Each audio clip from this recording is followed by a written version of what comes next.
Hi Year 11, this is another walkthrough for the Vikings and the Living Under Nazi Rule exam that you've got tomorrow. Some of you just asked me to go through this with you, so here goes. So, the first thing, as always, you'll notice is this is an hour and 45 minutes, so you've got to write really fast.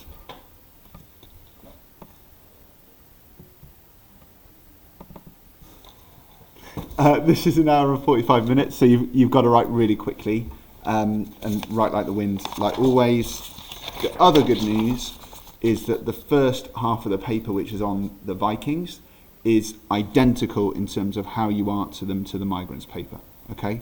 So the first three questions that you're going to come across are 1 markers like this. If I were you, I would spend maximum of 3 minutes on those questions. And they are, if you can get away with it, 1 word or short answers.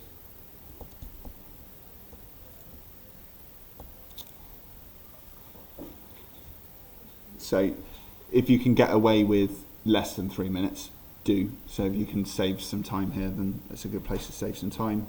But if you go roughly a mark a minute, you can't go far wrong.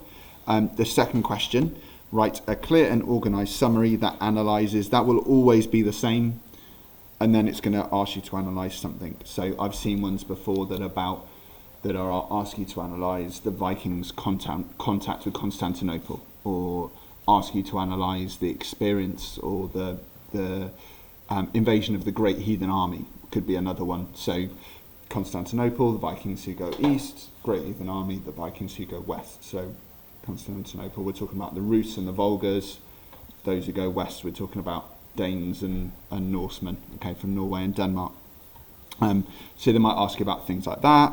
Here, they're asking you to talk about trading activities. It's a lovely question, right? So you're going to talk about how they're trading with Constantinople and Baghdad in the east, and how in the west there's goods coming from places like Greenland and Iceland, walrus tusks and Arctic fox furs and all that sort of jazz, right?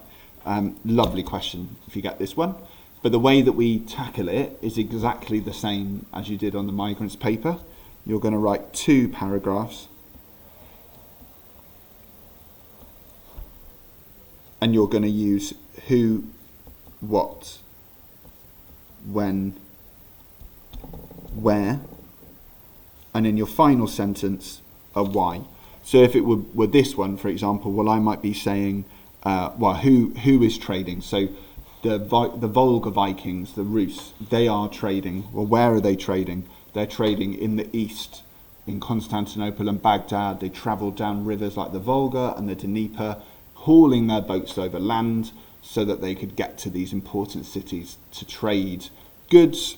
What are they trading? Oh, well, they're trading Arctic fox furs and amber, walrus tusks, bone combs, and enslaved people, obviously, from especially Ireland. They're trading those goods for silk, often in Constantinople, for silver dirhams in Baghdad, and glass beads. Remember we spoke about the green glass beads, didn't we? They're trading all of these items and they're bringing them back to the Viking world. Brilliant, that's my who, what, when, where. Now what's my why? Why are they doing it? Oh, well, they're doing it because they want to gain wealth. Why do they want to gain wealth? Well, because that's how you become powerful and have prestige in the Viking world, because you can maybe buy land, you can buy a farm, or you maybe run a successful trading business and own a big house in Kiev or Novgorod. Okay, so you always need to think, well, what's the why here? Why are they doing it? Or why does this have an impact? Or why is the Viking world important? So always try and give it a why, okay, at the end. So 2 paragraphs, who, what, when, where, why in your final sentence. And I would spend a maximum of 10 minutes on this question, okay? So again, that's 5 minutes per paragraph. I'm going to have to squeeze that in. Like I've said to you several times, I would time, brilliant, just put it there. I would time, just put my desk there, that's fine. All okay, great. Like I've said to you several times, I would time your paragraphs, not your whole answer, okay? So time your 5 minute paragraphs, otherwise it's really easy to lose track of time. Right, what was the impact of the great heathen army's invasion of England? Explain your answer with examples. Again, this is the same as the migrants paper. It's an explain why question, or in this case, explain the impact. They really love, in this paper, the Vikings paper, to ask you about impact. So what this is really asking you is about significance. You know how we did that with History Around Us, with talking about Robert Adam and why he's significant because he's renowned, or why things are significant because they're remembered or they're revealing. You can use those same sorts of descriptors and things here. So what's the impact of the great heathen army's invasion of England? Well, it's very revealing because it tells us that the Vikings wanted to travel west and wanted to conquer land. It's also had a big impact because it's been remembered. The Vikings took over huge areas of land in England. They end up ruling the Danelaw, all of that land sort of north from London in the south and up to sort of Liverpool and the Mersey in the north. They control all that land in the north, and obviously we still see places named after the Vikings today. Grimsby, for example, that meant that the farm of Grima, or the enclosure of Grima. We even see that elsewhere, in Wales. I went to school in a place called Fishguard in West Wales. That was the farm of Fisa. So we see still the impact of the Vikings Danelaw in the UK today. So you're going to write 2 paragraphs on what's the impact of the Vikings been in Britain, in England, because it's the great heathen army. And I suppose that's a good point whilst we're talking about it, is be careful, read the questions carefully, because there are clues here about which group of Vikings they want me to talk about. If they're talking about the Rus or the Volga Vikings, or they're talking about Constantinople or Baghdad, then these are the Vikings who go east.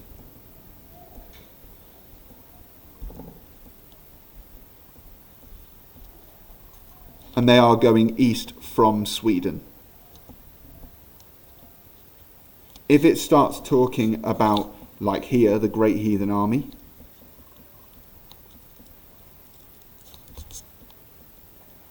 or it's talking about any of the places where the Vikings settle in the west, obviously the really common ones being Ireland and England, Iceland and Greenland, but we can also obviously include in that places like Shetland and Orkney, Vinland, North America, especially Newfoundland and around Canada as well. We can include those. Any that are saying places or locations like that, or events like this, the Great Heathen Army, these are Vikings who go west.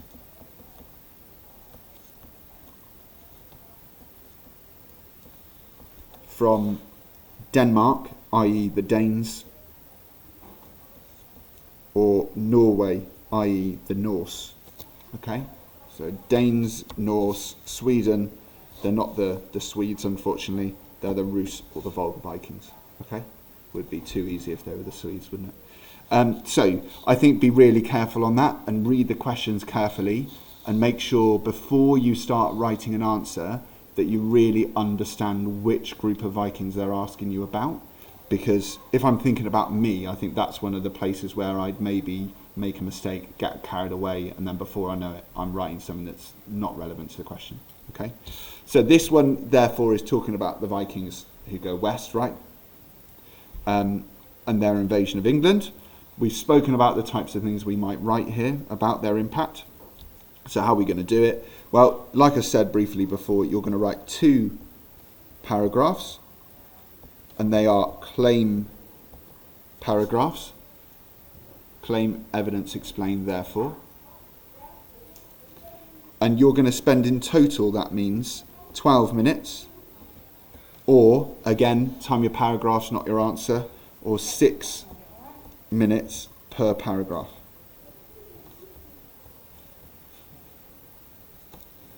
All right. Now, a reminder that you must focus especially on the explain parts. That's where we're going to pick up all our marks. If you don't explain in this question, the max you can get is like 4 or 5, I think. So you're going to use this means that. This also means that.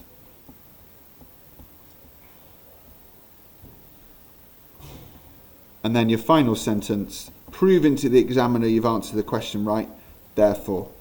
Okay? So if I was thinking about one of those answers I'd said earlier, say I'm talking about the fact that Vikings have had an impact because they controlled Danelaw, and we can still see evidence of that today in place names in Britain, well, I might be saying at that point, okay, well, this means that the Vikings have had an impact because... So I'm just checking that's still, yeah, it is. This means that the Vikings have had an impact because we can see that there are still some places that are named after the Vikings who invaded today. This also means that the Vikings had an impact because they were obviously ruling about 50% of England for many years. So clearly they had an impact on that area of the north of England, full stop. Therefore, the Vikings had an impact because of the invasion of the Great Heathen Army since they conquered Danelaw, and we can still see the impact of that today. Okay, so you need to deep dive into your explanations. Remember, the examiner's a stupid alien who knows nothing. So you have to explain everything, state the obvious, all right? But you're all really good at doing that, so don't worry, you've got it. That's question 3 then. The good news is question 4 and 5, we only answer 1 of those questions. And you pick which one you answer. Usually, typically, there's one that's kind of easier than the other one. So do read them both and read them carefully. But my advice would always be do the one that you instantly think you have more to write about. Do that one, okay? So you only answer 1 of these. It is a big question, right? Is worth 18 marks. So we're going to spend a good chunk of time on this question. We're going to spend 28 minutes. And that, if you're aiming for a level 9, and you're going to write 4 paragraphs and a conclusion and an intro, that will give you time to do that, as well as spending 1 minute planning. And like always, I would spend 1 minute doing yourself one of our pie chart plans that we do, right, where you're doing a pie chart, writing what your paragraphs are going to be. You can work out how many are agree or disagree. If you are aiming for a level 9 or an 8, you're going to write an intro, 4 claim paragraphs,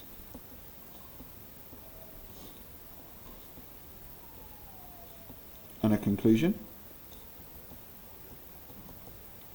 If you're aiming for a level 6/7, you're going to write an intro and 3 claim paragraphs.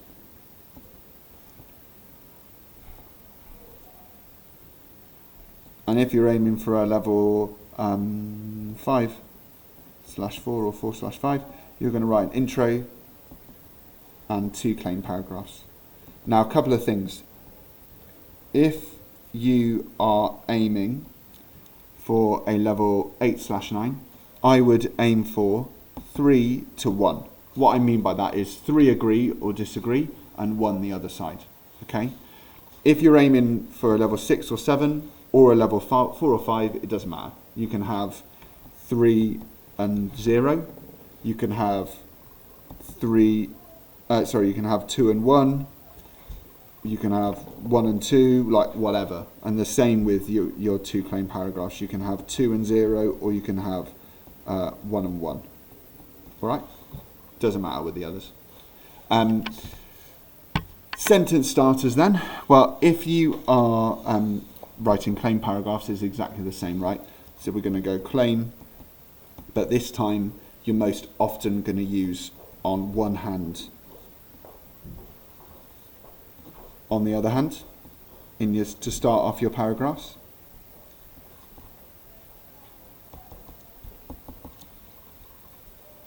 You might use other things as well that we've practiced from our vocab map, that's also fine. As long as you're comparing things, so you might say conversely or whereas. instead. And then it's your evidence. Obviously the basic one that we use is my evidence for this is, but I'd imagine lots of you again are using words from the vocab map there to enhance that. I'd always aim for a couple of sentences on evidence, so you might have an additionally as well, right? And then we're into our explain, and this is exactly the same as what we said before. So you're going to really focus on this and develop this as far as you can. This means that. This also means that.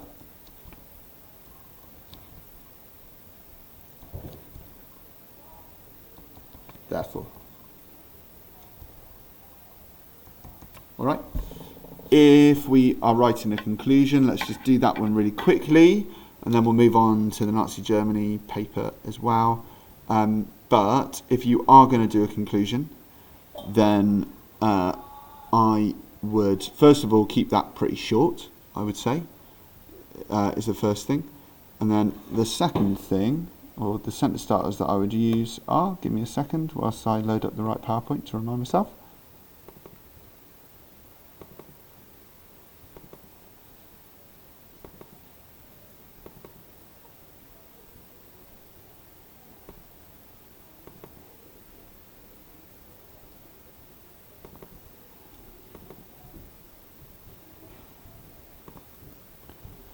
All right, here we go. The sentence styles I would use are, in conclusion, and then you're obviously going to say, I agree, or I disagree, or I partially disagree with this statement, or I somewhat agree with this statement.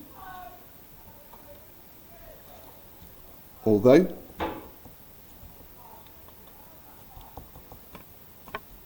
in many ways, and that's all one sentence. And then again, one final sentence, this is all one sentence, the fact that shows that.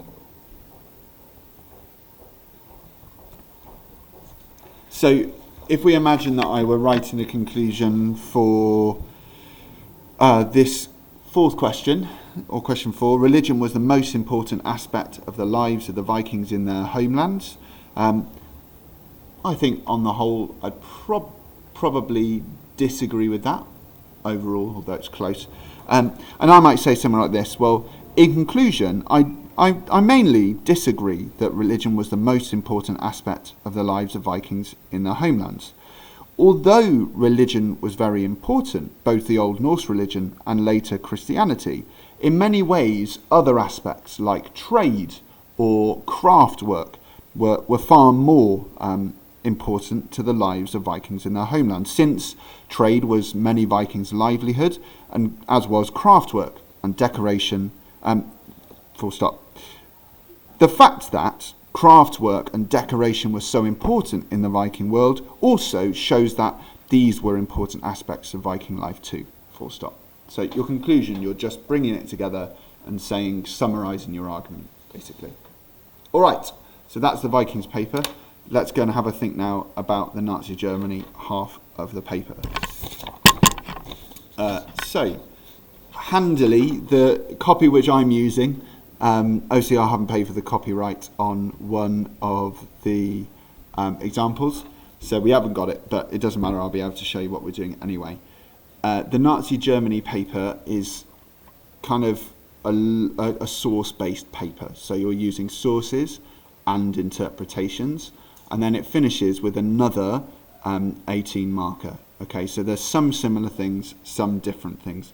You'll see though that there are actually in total only 3 questions on this half of the paper.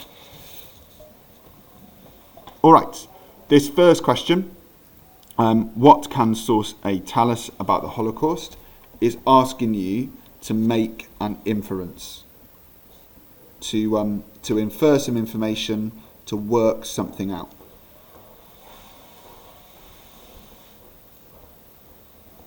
From the source. In this case, is asking you to work something out about the Holocaust, okay? So when you're going through these questions, it goes without saying that you're always going to be bugging them boxing the action words, underlining the keywords. It's really important in this question, because if you don't make an inference about what they ask you about, in this case the Holocaust, then it's not going to be useful. This one's quite good because it's quite broad and open.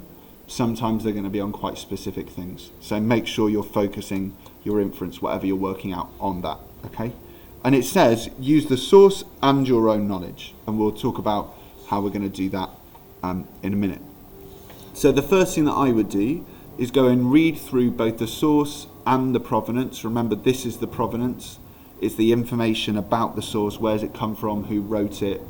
When was it published, etc. The source we obviously haven't got, but that's not going to matter for the purpose of this, because we'll do one from the provenance. So it says, it's a letter received by a Polish resistance group in 1944. Great, I'm going to underline that. I think that's quite interesting. From Jewish members of the Sonderkommando. The letter came from Auschwitz-Birkenau. Brilliant. So I know that this is a concentration camp, a death camp actually, that's linked to the Holocaust. Great. So instantly, I think I can make two inferences here. Well, first of all, that this is in 1944, so it is during the Holocaust.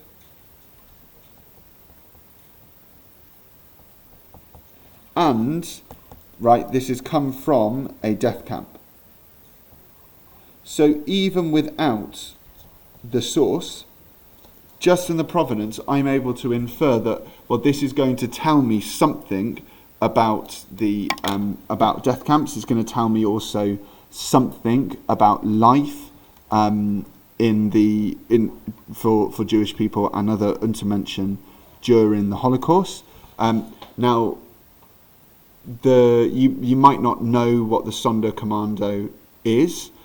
These are work units made up of German death camp prisoners, so like prisoners within the death camps. It's basically them being forced to work specifically on the disposal of people who've been killed in the gas chambers. So these people are being asked to bury people who've been killed in the gas chambers, right? So I would be able to work that out if I had this source and that picture. So don't worry if you don't know that. But clearly this tells me about the type of work they were doing, and I know that this comes from a death camp, okay? And then once I've done that bit of work on the actual source, all I'm then going to do is write this up, and there's a very, very simple way that I want you to do that. You're going to use these sentence starters. The source reveals that. So in this case, I might be saying, well, the source reveals that within Auschwitz-Birkenau, a death camp, Jewish inmates are being used to bury the victims of victims who've been killed in the gas chambers, okay? So the source reveals that. What tells me in the source it says?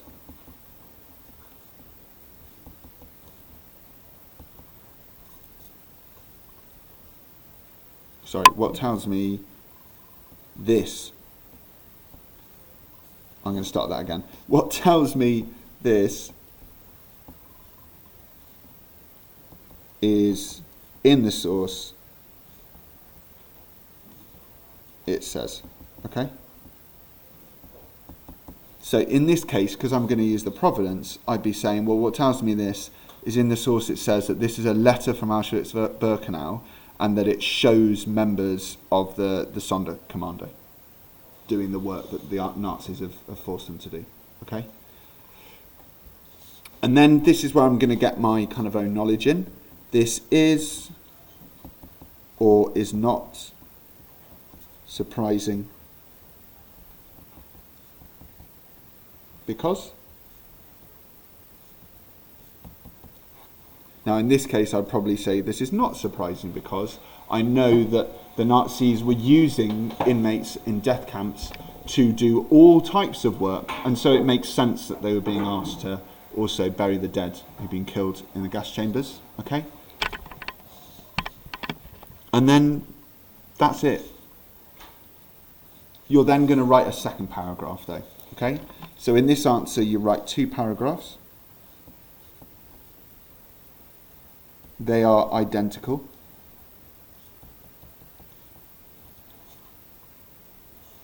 If you want a level 8/9, then I would focus 1 paragraph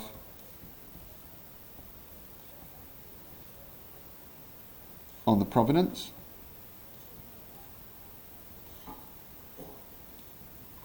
and I would focus 1 paragraph on the source.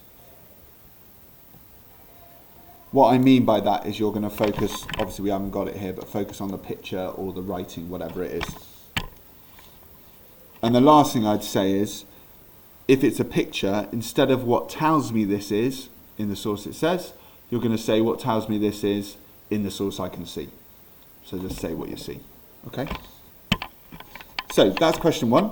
In total, I would spend 8 minutes max on this question. So that means you're going to spend roughly 4 minutes on each paragraph. However, you've still got to factor in you're going through the source. So you're probably spending more like 3 minutes or maybe 3.5 minutes per paragraph. Okay? You really have, in this paper especially, got to write like the absolute wind. If in doubt, start with the 18 markers and do those first. All right.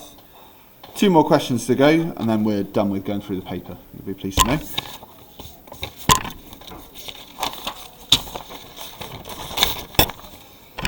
So, last kind of big question before the 18 marker is a bit of a blighter, I think. But if you follow some sort of simple rules, it's actually something you can pick a lot of marks up on. The first thing to say is you're going to write 3 paragraphs in this answer. But actually, each paragraph is marked separately. And they are basically worth 5 marks each.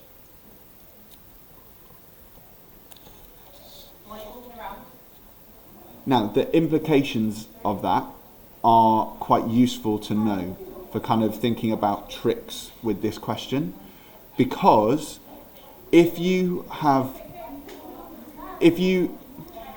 what that means basically is if you are short on time in this question, don't write 3 paragraphs. Write 2 and write 2 good paragraphs. Because what will happen is if you're short on time and you try and write 3, you'll write 3 kind of average paragraphs because you're short on time, and then you'll actually get less marks. Because if you write 2 really good paragraphs, you're going to get 10 marks. If you write 3 average paragraphs, you'll get sort of 7 or 8 marks. Okay, so I know it's only 2 marks, but it's A, going to save you time, and B, 2 marks could be the difference between a level 4 and a level 5, or a level 6 or a level 7. Okay, so if in doubt and you're short on time, write 2 paragraphs, not 3 average ones. Write 2 really good ones. All right. But as always, the first thing you're going to do is read and bug the question, and again, that's really important here, like on question 6. Because you'll notice it's about sources and interpretations. Reminder that interpretations are written after an event, often by a historian, but also by other people. They can write them after an event too. But there's somebody who wasn't there, crucially. Sources, well, they are reports of what's there, or people talking who were there. Okay, so diary extracts, letters, newspaper reports that are about something which happened and the reporter was there. Well, that's a source. Maybe becomes an interpretation later on, but we won't go into that. That's a bit complex. So just be careful of that and just make sure you know the difference between them. And again, like in the last question, you must answer this question about why it's useful for a historian studying the establishment of the Nazi dictatorship between January and July 1933. Now, this again is why it's really important to be careful on dates, right? Because when we're talking about the establishment of the Nazi dictatorship, we have in lessons spoken also about the Night of Long Knives. We've also spoken about Hindenburg's death and the oath of allegiance from the army within Nazi dictatorship being established. However, those events all happened in 1934, so you couldn't talk about that in this question. is asking you about what happens in 33. So the Reichstag fire and the Enabling Act, the brainwashing that begins to happen, book burnings that begin to happen in 1933. Okay, so just be really careful on dates. And it says again, you need to refer to the two sources, the interpretation and your own knowledge, right? So the first thing you're going to do, like always, very, very similar actually to the last question, is just go through each of the sources and interpretations. We won't do them all. And just work out, well, what is it useful? What does this tell me? And I would read both the provenance and have a look at the source. So this one is coming from a headline from a Nazi newspaper. Great. It's published on the 1st of July 1933. Great. Translated to English below. Okay. I know now. This is about the Reichstag fire, right? So I'm going to write here Reichstag fire to remind myself. What does it say? Well, communists set the Reichstag alight. Okay, great. Communist arsonists arrested. Brilliant. Signs of a communist uprising. Great. I think I've got enough already. And I'm just going to write a note alongside that say that this is useful as tells me the Nazis blamed the Reichstag fire. I'm writing this in shorthand. I want to save time for my exam, so I'm just going to write RF, Reichstag fire, was, on communists. Again, I'm not going to write the. This is in note form, right? Great. That's all I need to do. Once you've worked out one thing that makes this source useful, leave it at that. Now, what's really good here is I'm able to use both the provenance and the source. If you are aiming for a level 9, you need to do that. Use the provenance and the source in your answer, please. All right? Let's talk about sentence starters. I'm going to use this page here, so I've got enough room. So the good news is the sentence starters here are really similar to question 7. You are going to write 3 paragraphs, and they will almost all be identical. You're going to use the source or the interpretation. Okay, whichever one suits.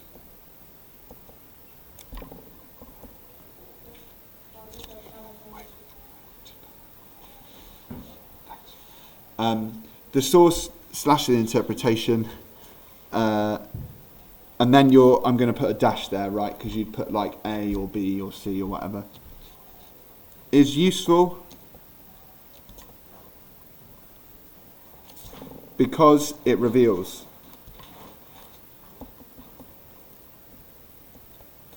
Now, you'll probably notice that that is virtually identical to question 6, where we said the source reveals, all right? The only thing you've added there is useful because.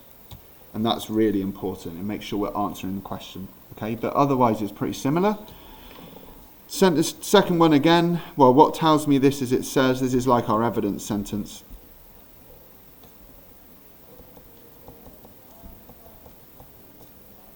Or I would be like, I can see.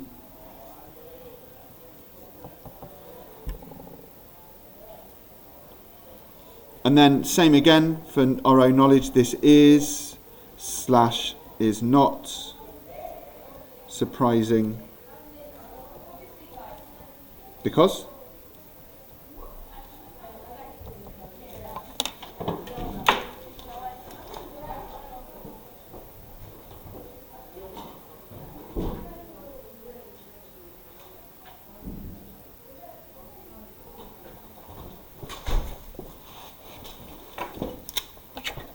All right, I'm back, sorry about that. This is or is not surprising because, oh, well, I know from my own knowledge, etc., right?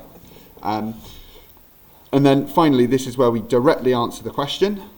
This would be useful for a historian studying X because.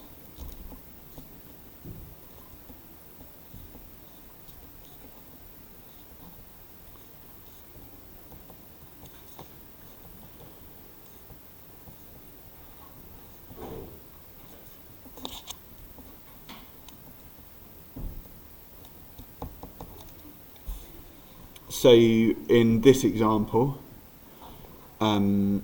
I'd be saying something like, well, this is useful for a historian studying, studying the establishment of the Nazi dictatorship in 1933 because. So just use the words from the question to help you, okay? You are going to do that 3 times if you're going to get up, or if you're trying to aim to get up to the top of the mark scheme. In addition, if you're aiming for a level 9, in one of your paragraphs, and you only need to do it once, you need to do an extra detailed inference about why it's useful using only the provenance. So I would use the same sentence starters again, apart from you're going to say source / interpretation X is also useful because.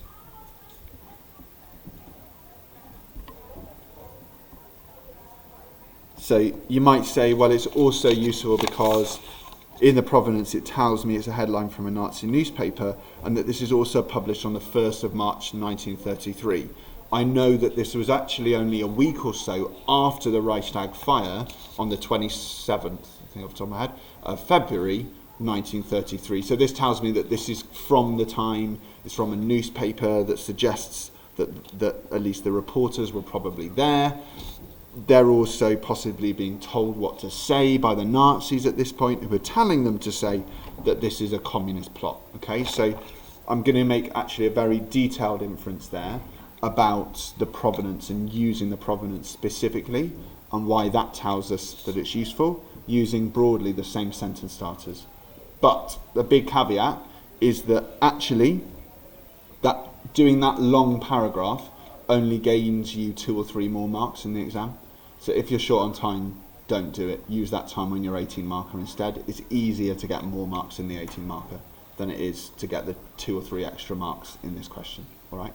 So if in doubt, don't do it. You can still get, I think it's either 12 or 13 marks, just with 3 good paragraphs following this structure and not tackling the provenance specifically. All right, last question then is the 18 marker. I'm not going to go through this one because you mark this in you answer this in exactly the same way as the Vikings, wherever it was, as the Vikings 18 marker. So just follow the same instructions, right? Write good claim paragraphs. It will win you loads of marks easily in the exam. And these are how many paragraphs, etc. you need. Here's how you're going to plan it. Here are your timings. In fact, just to be specific, by the way, what that means is you're going to spend about 1 minute on the intro. You'll spend about 6 minutes on each paragraph. If you're aiming for a level 9, that will give you enough time in 28 minutes. And then you'll spend about 3 minutes on a conclusion if you're aiming for a level 9, okay? But really this question is identical. You're going to answer it the same way. Like I said before, if you are struggling or worried about times, start with the 18 marker. Do the 18 marker on the Germany paper and the 18 marker on the Vikings paper. Then just work down in terms of what they're worth, right? So I would do the 7 marker next. That's worth 15 marks. Tick that one off. Maybe weird. It sounds weird, but maybe go back and do the Vikings 10 marker, the 9 marker, the 7 marker. Leave the 1 markers to the end. If you don't answer them, who cares? It's 3 marks. Okay? All right. Hope that was useful. Good luck tomorrow. You've got this. Focus on explanations and you'll be fine.